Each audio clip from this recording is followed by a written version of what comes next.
Assalamualaikum warahmatullahi wabarakatuh. Marilah perkuliahan kita pada kali ini kita awali bersama-sama dengan membaca basmalah. Bismillahirrahmanirrahim.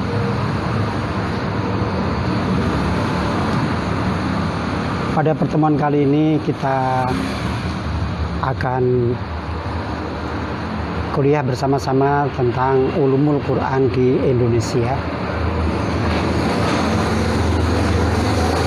Pada pertemuan yang lalu kita sudah berbicara tentang ulumul Quran secara umum dan juga perkembangan ulumul Quran mulai dari zaman Nabi hingga pada masa kodifikasi secara resmi, yaitu oleh Al-Hufi melalui kitab yang berjudul Al-Burhan fi Ulumil Quran.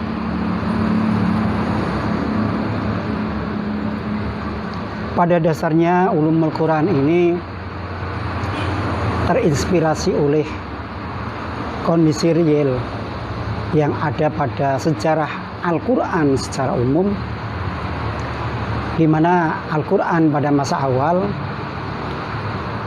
pada era kodifikasi di zaman Khalifah Utsman bin Affan radhiyallahu an, Al-Quran itu ditulis dengan khot kufi. Ya. Khot kufi itu khot yang sekilas itu adalah seperti tulisan-tulisan Jawa, huruf-huruf Jawa yang sulit kita baca bersama-sama, kecuali oleh orang-orang yang memang ahli kaligrafi atau seorang ahli khot atau para khotot. Kemudian pada zaman Ali bin Abi Thalib karramallahu wajhah,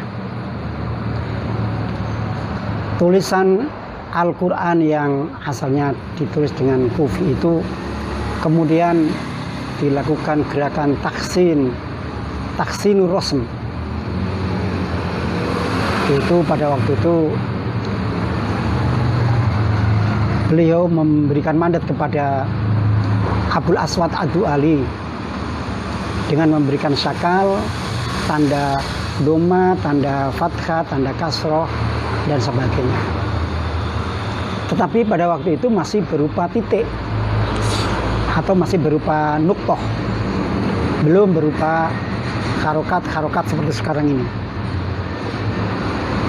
Kemudian pada masa berikutnya, yaitu oleh Imam Al-Khalil, maka kemudian berkembanglah inspirasi yang dari Abul Aswad Ad-Du'ali tadi atas dukungan dan dorongan dari Sayyidina Ali bin Abi Thalib, maka diciptakanlah tanda-tanda baca. Sudah berkembang mulai seperti domah itu dari wawu yang ditulis kecil, kemudian fathah, kemudian kasroh itu lebih banyak. Beda dengan pada zaman Abul Aswad Ad-Du'ali yang hanya ditulis dengan titik di atas, titik di bawah, kemudian titik di depan, hanya begitu. Kemudian pada zaman Ibnul Muqlah, pada masa berikutnya terjadilah perubahan-perubahan yang sangat signifikan, yaitu perubahan bentuk tulisan yang dulunya adalah berkarakter kufi, kemudian dirubah menjadi karakter naskhi seperti sekarang ini. Kalau dalam petikan namanya tradisional Arabik, itu oleh Ibnul Muqlah. Nah, disitulah maka inspirasi tentang ulumul Quran ini terus berkembang. Nah, kenapa ulumul Quran ini terus bisa berkembang dan menginspirasi para ulama di dalam mengembangkan keilmuannya, terutama di bidang ulumul Quran ini? Karena ada sebuah ayat Al-Quran yang memberikan inspirasi secara tekstual, yaitu dalam surat An-Nahl ayat 89. Dalam surat An-Nahl ayat 89 dikatakan, A'udzubillahi minasyaitonirrajim. Wa nazzalna 'alaikal kitaba tibyanan likulli syai'. Tibyanan likulli syai'. Ini memberikan isyarat bahwa Al-Quran ini mengandung berbagai ilmu. Dalam konteks ulumul Quran ada ilmu nuzul, ilmu asbab, ilmu nasikh mansukh, ilmu fawatihus suwar, ilmu makiyah madaniyah, ilmu munasabah, dan seterusnya dan seterusnya. Cukup banyak, dan inilah yang menginspirasi termasuk ulama-ulama yang ada di Indonesia. Nah, lalu bagaimana pertumbuhan dan perkembangan di ulumul Quran di Indonesia? Setidaknya pada abad ke-15 Masehi,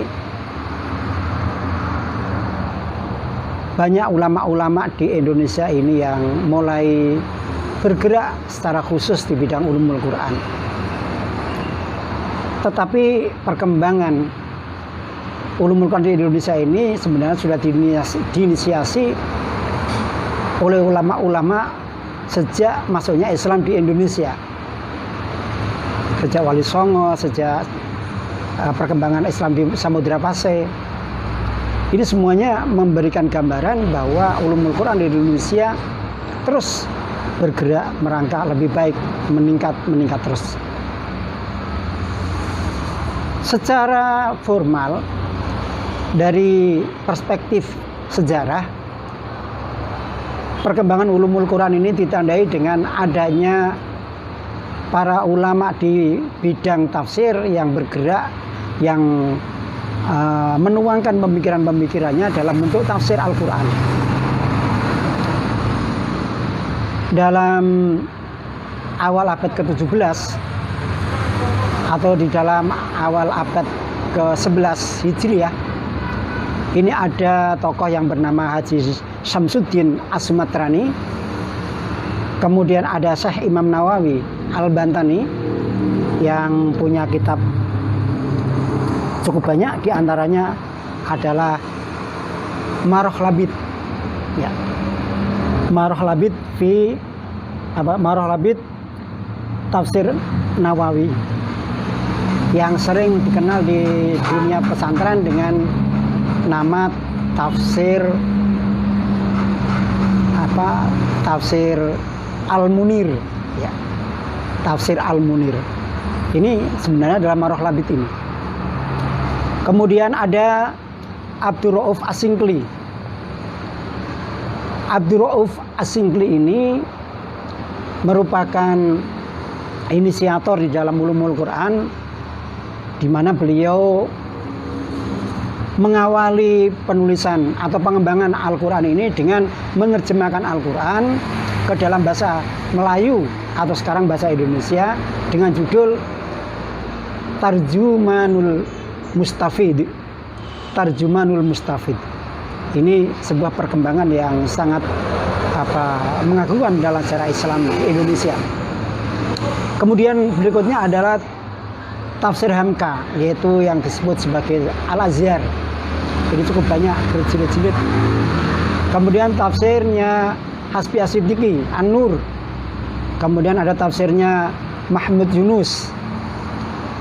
Berikutnya adalah tafsirnya Mbah Bisri Mustafa, ya, yaitu tafsir Al-Ibriz. Seperti ini. Ini yang sangat terkenal sekali. Yang saya miliki ini adalah terdiri dari 3 jilid seperti ini. Masing-masing jilid terdiri dari 10 juz. Nah, ada 3 jilid 10 juz. Ini terkenal sekali, Abris, bahkan sekarang sudah berkembang di Amerika, diajarkan di sana. Dan belakangan ini tafsir ini sudah diterjemahkan di dalam bahasa Indonesia. Kemudian berikutnya adalah Profesor Dr. Muhammad Quraisyihab dengan tafsirnya Al-Misbah. ya. Al-Misbah. Al-Misbah. Tafsir Al-Misbah ini diinisiasi oleh yayasannya, namanya Yayasan Al-Misbah atau Lentera Hati. Lentera Hati ini adalah akhirnya muncul. Tafsir Al-Misbah ini terdiri dari 15 jilid juz atau 15 volume, ya, juz atau volume. Dan masih banyak lagi yang terkait dengan masalah tafsir. Nah, pertumbuhan tafsir-tafsir itu memang menjadi pokok sumber utama munculnya ulumul Quran. Karena secara umum ulumul Quran berkembang di dunia, terutama di dunia Islam, ini dimulai dengan munculnya berbagai tafsir. Karena dengan tafsir itulah, maka para ulama ini ingin mencoba untuk membreakdown menjadi berbagai ilmu Al-Quran. Ada yang kemudian muncul ilmu tajwidil Quran. Nah, dari tafsir muncul, oh ini pembahasannya dari segi tajwid. Ada yang muncul menjadi ilmu i'rabil Quran. Ilmu i'rabil Quran seperti Az-Zajjaj, Al-Biqa, Abul Biqa, atau kemudian Al-Hufi yang terkenal sebagai ahli nahwu. Ini semuanya adalah mengkaji berbagai ilmu. Kemudian ada yang memunculkan lagi menjadi ilmu aksamil Quran, ilmu ghoribil Quran, ilmu tarikhil Quran, ilmu hukmil Quran, ilmu ahkamil Quran. Sehingga tafsir itu pun berkembang, tidak hanya sekedar tafsir secara umum seperti yang kita ketahui, tapi di dalamnya ini sudah mengandung atau meliputi berbagai ulumul Quran, berbagai ilmu aspek Al-Quran. Ada ilmu asbabin nuzul. Kemarin sudah kami kenalkan Al-Wahidi.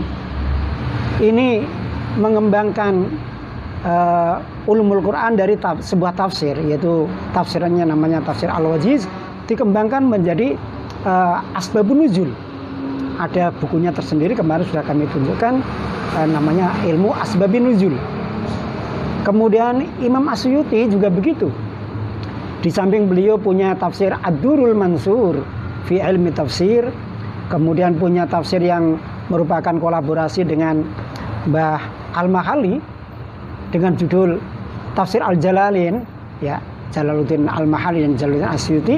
Itu pun beliau juga punya sebuah ilmu baru yang merupakan breakdown dari tafsirnya itu, yaitu ilmu Lubabun Nuqul. Lubabun Nuqul fi asbabin nuzul. Nah, kalau saudara kepengen ngerti, berada di pinggirnya tafsir Jalalain. Jadi kalau saudara buka tafsir Jalalain, itu di pinggirnya itu adalah ilmu asbabin nuzul atau asbabun nuzul yang dikrit oleh Mbah Suyuti. Nah, kemudian dari situlah maka secara embriotik ulumul Quran lahir. Secara embriotik lahir dari tafsir-tafsir yang ada itu. Ya. Jadi mulai ada ilmu i'rabil Quran, ilmu tajwidil Quran, ilmu aksamil Quran, ilmu fawatikis suwar, ilmu nuzulil Quran, ilmu makiyah madaniyah, ilmu ada juga kalimatil Quran, ya, ada juga mufradul Quran, ya, mufradatul Quran, dan sebagainya dan sebagainya. Nah, ini semuanya merupakan awal lahirnya atau embrio lahirnya ulumul Quran, termasuk di Indonesia. Di Indonesia ini kitab Tarjumanul Mustafid karya Mbah Abdul Rauf As-Singkli dari Aceh, Nangrutul Salam, dari Singkil, ya, atau As-Singkli dari Singkil Aceh Nangrutul Salam. Ini dari situ maka muncul, iya, oh di situ ada ilmu asbabin nuzul, oh di situ ada ilmu tajwidin nuzul, di situ ada ilmu i'rab, ilmu macam-macam muncul, ada semua di sana. Gitu. Begitu pula ilmu ulumul Quran yang ada di luar Indonesia. Ini juga muncul dari tafsir-tafsir. Bahkan pada masa Nabi, ketika ada ayat turun dari surat Al-An'am ayat 82. Di sana ada kata-kata bidzulmin. Ayatnya bunyinya begini. Alladzina amanu wa lam yalbisu imanahum bidzulmin. Kata bidzulmin ini ketika disampaikan oleh Nabi melalui ayat ini, para sahabat ini penasaran, apa yang dimaksud dengan dzulmin? Jangan-jangan kita ini sudah pernah melakukan dzulmin semua. Dzulmun itu adalah kedzaliman, dosa. Nah, kemudian ternyata ada ayat yang berikutnya turun yang kemudian disampaikan oleh Rasulullah SAW, yaitu surat Luqman ayat 3. Inna syirka la zulmun azim. Inna syirka la zulmun azim. Jadi yang dimaksud zulmun adalah syirik. Ya. Ini artinya adalah di dalam perkembangan ilmu Al-Quran muncul ilmu munasabah. Ilmu munasabah. Ilmu munasabah, yaitu ilmu yang menghubungkan antara satu ayat dengan ayat yang lain dalam beberapa ayat. Nah, sehingga nanti muncul ilmu tafsir yang baru. Karena ilmu tafsir ini adalah bagian dari ulumul Quran. Ya, ilmu tafsir adalah bagian dari ulumul Quran. Nah, sehingga nanti ada tafsir tematik, ada tafsir takhlili. Jadi kalau kita ingin menafsirkan seperti apa yang dilakukan oleh Nabi ini, berarti ini harus menggunakan tafsir tematik, yaitu tafsir tentang zulmun. Apa yang dimaksud dengan zulmun? Dicari dalam Al-Quran kata zulmun, zulama, yadlimu, ya, dolim, dolam, macam-macam. Nanti kemudian dicari tafsir-tafsirnya, berangkat dari akar permasalahan. Nah, sehingga sudah diketahuilah ini perkembangan atau pertumbuhan ulumul Quran di masa awal pada zaman Nabi ini terekam di dalam hadisnya Ibnu Mas'ud, yaitu hadis yang diucapkan dari Ibnu Mas'ud. Hadis bukan sabda Nabi, tapi hadis pernyataan Ibnu Mas'ud. Ibnu Mas'ud menyatakan, lamma nazalat alladzina amanu wa lam yalbisu imanahum bidzulmin qalu. Jadi ketika Ibnu Mas'ud menjelaskan, suatu ketika ayat ini turun, ada kata walam yalbisu imanahum bidzulmin. Maka sahabat-sahabat yang lain bertanya atau menyatakan, wa ayyuna lam yukhta. Siapa di antara kita yang tidak pernah bersalah, berdolim? Nah, karena mereka saling bertanya, mungkin saling menuduh dan sebagainya itu, maka akhirnya turunlah ayat surat Luqman ayat 13 itu. Nah, di dalam masa awal ini sebenarnya juga sudah kita kenalin siapa yang termasuk para perintis ulumul Quran di masa awal. Kemarin pada pertemuan sebelum ini kita sudah mengikutinya. Yang jelas di antara mereka sudah pernah ada yang direkomendasi oleh Rasulullah SAW sebagai inspirator di dalam ulumul Quran. Ada sebuah hadis yang menyatakan khudul Quran min arba'atin, ya, min ummi abdin fabadabi wa mu'ad wa ubay bin ka'ab wa salim abi Hudzaifah. Ada 4 orang yang direkomendasi oleh Rasulullah yang menjadi inspirator lahirnya ulumul Quran. Ya. Nah, kemudian ulumul Quran terus berkembang. Kemudian akhirnya muncullah ulumul Quran yang termasuk berada di Indonesia. Kajian ulumul Quran di Indonesia ini sebenarnya merupakan kajian yang sangat komprehensif, yang kompleks, yang harus kita dekati dengan berbagai aspek, baik itu aspek sejarah maupun aspek empirik dari segi karya-karya ulama yang ada. Ada beberapa buku yang telah memberikan informasi tentang perkembangan ulumul Quran dan kajian-kajian Al-Quran di Indonesia. Misalnya Ballion, orang dari Jerman, ini pernah membuat sebuah buku yang berjudul Al-Quran in Modern Interpretation, yang diterjemahkan menjadi Al-Quran dalam interpretasi modern. Ini lapangan kajiannya atau penelitiannya, studinya ini adalah di Indonesia terutama. Kemudian Nasruddin Baidan, Profesor Dr. Nasruddin Baidan yang dari IAIN Solo 3, ini juga memberikan bukti-bukti historis dan empirik bahwa ulumul Quran di Indonesia ini sangat sangat subur perkembangannya, mulai dari pertumbuhannya. Nah, begitu juga Prof. Nasruddin Baidan ini juga menulis sebuah buku yang berjudul ini, Wawasan Baru Ilmu Tafsir. Sebenarnya wawasan baru ilmu tafsir ini adalah sebuah pengembangan dari ulumul Quran. Artinya ilmu tafsir itu sebenarnya kan bagian dari ulumul Quran. Tetapi karena Prof. Nasruddin Baidan ini adalah profesor di bidang tafsir, di bidang ilmu tafsir, maka beliau memang menggeluti salah satu bidang, yaitu ilmu tafsir. Yaitu ilmu tafsir dan pengembangannya, termasuk metode-metode yang dikembangkan di sana.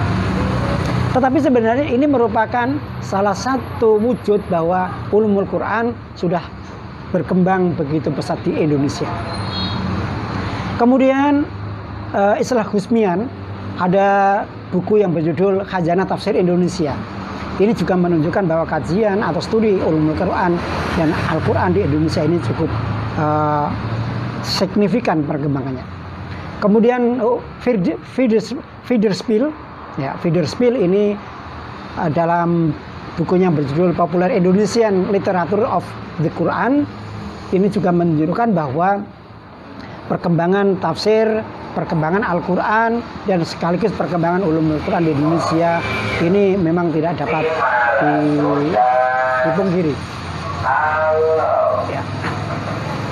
Nah, ulumul Quran di Indonesia ini sebagaimana saya katakan tadi berkembang sejak awal, sejak masuknya Islam ke Nusantara. Penulisan tafsir yang pertama diawali oleh Mbah Syamsuddin As-Sumatrani, kemudian disusul oleh Syekh Nawawi Banten yang hidupnya di Mekah, kemudian Abdur Rauf As-Singkli yang dengan judul bukunya Tarjumanul Mustafid, yaitu isinya semacam penjelasan-penjelasan tentang Al-Quran seperti terjemah harfiah, terjemah tafsiriah yang dilakukan oleh Kemenak akhir-akhir ini. Kemudian hingga pada abad ke-14 Masehi, sebenarnya ulumul Quran ini masih dalam bentuk embriotik integral. Dalam arti ulumul Quran ini tidak berdiri sendiri atau belum berdiri sendiri. Kemudian di awal abad ke-20, pembelajaran Al-Quran ini sudah mulai secara sistematis, seperti kata Federspiel tadi ya. Nah, kemudian Federspiel juga mengatakan ulumul Quran dan ilmu tafsir mulai diperkenalkan di pesantren mulai awal abad ke-20. Jadi di Indonesia awal abad ke-20 terutama ada kepulangan Mbah Hasyim Asy'ari ke Indonesia, Mbah Khalil, kemudian tokoh-tokoh yang lain ini mengembangkan ilmu tafsir dan tafsir Al-Quran di Indonesia. Nah, kemudian sejak tahun 1995, ulumul Quran secara resmi menjadi kurikulum nasional, yaitu dengan keputusan Menteri Agama nomor 27 tahun 1995. Ini menjadi kurikulum resmi, kurikulum nasional bagi PTIN, PTIS seluruh Indonesia. Nah, ini ada beberapa tokoh yang perlu kita ketahui sebagai bukti bahwa ulumul Quran di Indonesia ini berkembang cukup signifikan dan sangat subur, kemudian mungkin terus berjalan berkembang di Indonesia, termasuk saudara-saudara nanti setelah belajar ulumul Quran ini akan ikut mengembangkan bagaimana kondisi ulumul Quran di Indonesia ini. Mulai kita sebutkan ada Imam Nawawi dengan bukunya yang berjudul Syarah Fathur Rahman fi Tajwidil Quran, itu yang pertama. Yang kedua adalah tadi tafsirnya Maroh Labid. Kemudian Syekh Muhammad Arwani dari Kudus. Ini ada buku yang berjudul Faidul Barokat fi Sab'il Qiraat, yaitu buku tentang ilmu qiraat. Ini sudah berdiri sendiri, tidak bergabung jadi satu dengan tafsirnya. Kemudian Hasbi As-Siddiqi punya buku Sejarah dan Pengantar Ilmu Al-Quran. Saudara bisa lihat di perpustakaan. Abdullah Umar bin Bedowi Al-Qudsi Al-Samaroni, itu yang dikenal sebagai Mbah Abdullah Umar, ya, terkenalnya Mbah Abdullah Umar yang dari Kauman Semarang. Di sana punya buku yang berjudul Risalah Al-Qurra, Risalatul Qurra wal Khufat. Nah, dari teman-teman di JKH atau JHQ ini biasanya mengenal buku ini. Bukunya kecil tetapi sangat bermanfaat. Kemudian Sailun Nasir ini ilmu tafsir Al-Quran. Kemudian Riwayat Syauqi Nawawi ada pengantar ilmu tafsir. Kemudian Kang Said Agil Husain Al-Munawar, ini ada buku Ijazul Quran dan Metodologi Tafsir. Kamaluddin Marzuki judulnya Ulumul Quran. Kemudian ada lagi Profesor Masfuk Yudi pengantar Ulumul Quran. Kemudian Mbah Syaroni, ini ada buku yang berjudul At-Tasrihul Yasir fi Ilmi Tafsir. Ini yang saya atau kalian juga bisa mengikuti ngaji setiap malam Rebu di Pondok Pesantren Luhur Wahid Hasim secara e-learning, secara daring. Silakan nanti mulai malam Rebu juga kalian bisa menyimak langsung melalui fanpage saya Santri Deles, ya, Santri Deles. Kemudian karya beliau yang kedua yang juga tidak kalah pentingnya adalah Faidul Asani, ya. Faidul Asani ini adalah karya yang kedua yang terdiri dari 4 jilid, ya, ada 1, 2, 3, dan 4. Kemudian berikutnya adalah Asadili, Ahmad Sadili. Ini judul bukunya Ulumul Quran. Kemudian ada Quraisyab, ini cukup banyak sekali, ya. Nah, Quraisyab cukup banyak. Kalau kita membaca buku Membumikan Al-Quran, itu sebenarnya adalah implementasi dari Ulumul Quran. Kemudian ada Kedudukan Wahyu dalam Kehidupan Masyarakat, ada apa istilahnya lagi, Fungsi dan Kedudukan Wahyu. Kemudian ada Hidangan Ilahi, ada Tafsir Ayat-ayat Takhlili, dan sebagainya dan sebagainya.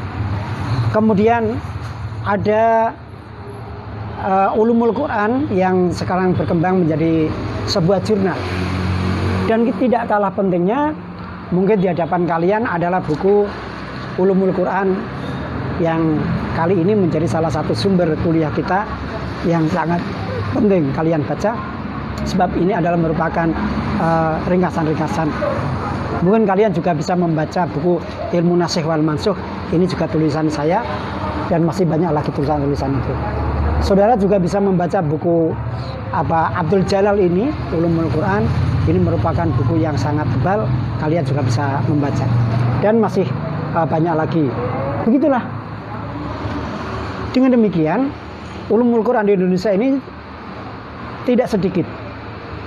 Mungkin hampir setiap dosen Ulumul Quran di perguruan tinggi negeri maupun swasta juga mencoba untuk merumuskan Ulumul Quran itu seperti apa, ingin memperkenalkan Ulumul Quran itu seperti apa, sekaligus memberikan bukti bahwa Ulumul Quran di Indonesia ini merupakan lahan yang subur dalam kajian terhadap Al-Quran untuk membekali para mahasiswa, para santri agar bisa mengenal Al-Quran lebih dekat.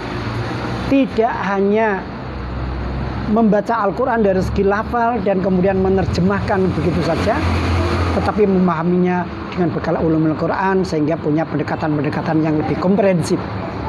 Ada munasabahnya, ada ada asbabun nuzulnya, ada qiraatnya, dan sebagainya dan sebagainya.